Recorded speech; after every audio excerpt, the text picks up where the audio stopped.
नमस्कार दोस्तों, क्या आप जानते हैं कि महाभारत के भीषण युद्ध की नींव एक ही व्यक्ति की चालों से रखी गई थी। जी हाँ, वह था गांधार का राजकुमार शकुनी। इतिहास में शकुनी को सबसे धूर्त और कपटी चरित्र कहा जाता है, लेकिन उसके पासों का रहस्य आज भी लोगों को चौंका देता है। शकुनी गांधार नरेश का पुत्र था और उसकी बहन गांधारी का विवाह हस्तिनापुर के राजा धृतराष्ट्र से हुआ था। समय बीतने के साथ शकुनी को पांडवों की बढ़ती शक्ति और हस्तिनापुर की राजनीति से घृणा होने लगी। कहा जाता है कि एक समय भीष्म पितामह ने शकुनी और उसके परिवार को कारागार में डाल दिया। जेल में उन्हें इतना ही भोजन मिलता था कि केवल एक ही व्यक्ति जीवित रह सकता था। तब शकुनी के पिता ने आदेश दिया कि सभी भाई बंधु भोजन त्याग दें ताकि शकुनी जीवित रह सके और परिवार का प्रतिशोध ले सके। धीरे धीरे सबकी मृत्यु हो गई और शकुनी ही अकेला जीवित रहा।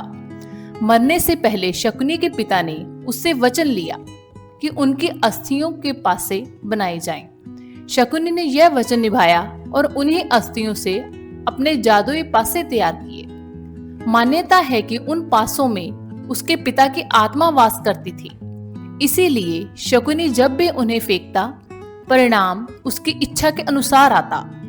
इन्हीं पासों की ताकत से दुर्योधन और शकुनी ने जुए की सभा रची। वहां युधिष्ठिर को बार बार पराजित किया गया। राज्य, भाई और अंत में द्रौपदी तक दांव पर लग गए। द्रौपदी का अपमान हुआ और उसी क्षण से महाभारत युद्ध की जड़ पड़ गई। कहा जाता है कि युद्ध तलवारों और बाणों से नहीं बल्कि शकुनी के पासों से शुरू हुआ था। कुरुक्षेत्र युद्ध में शकुनी ने दुर्योधन का साथ दिया, लेकिन अंत में भीम ने अपनी शपथ पूरी की।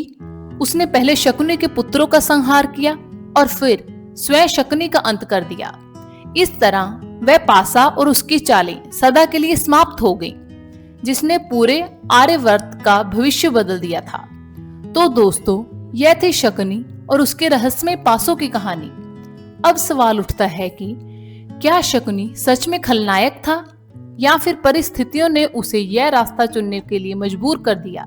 अपनी राय हमें कमेंट में जरूर बताएं।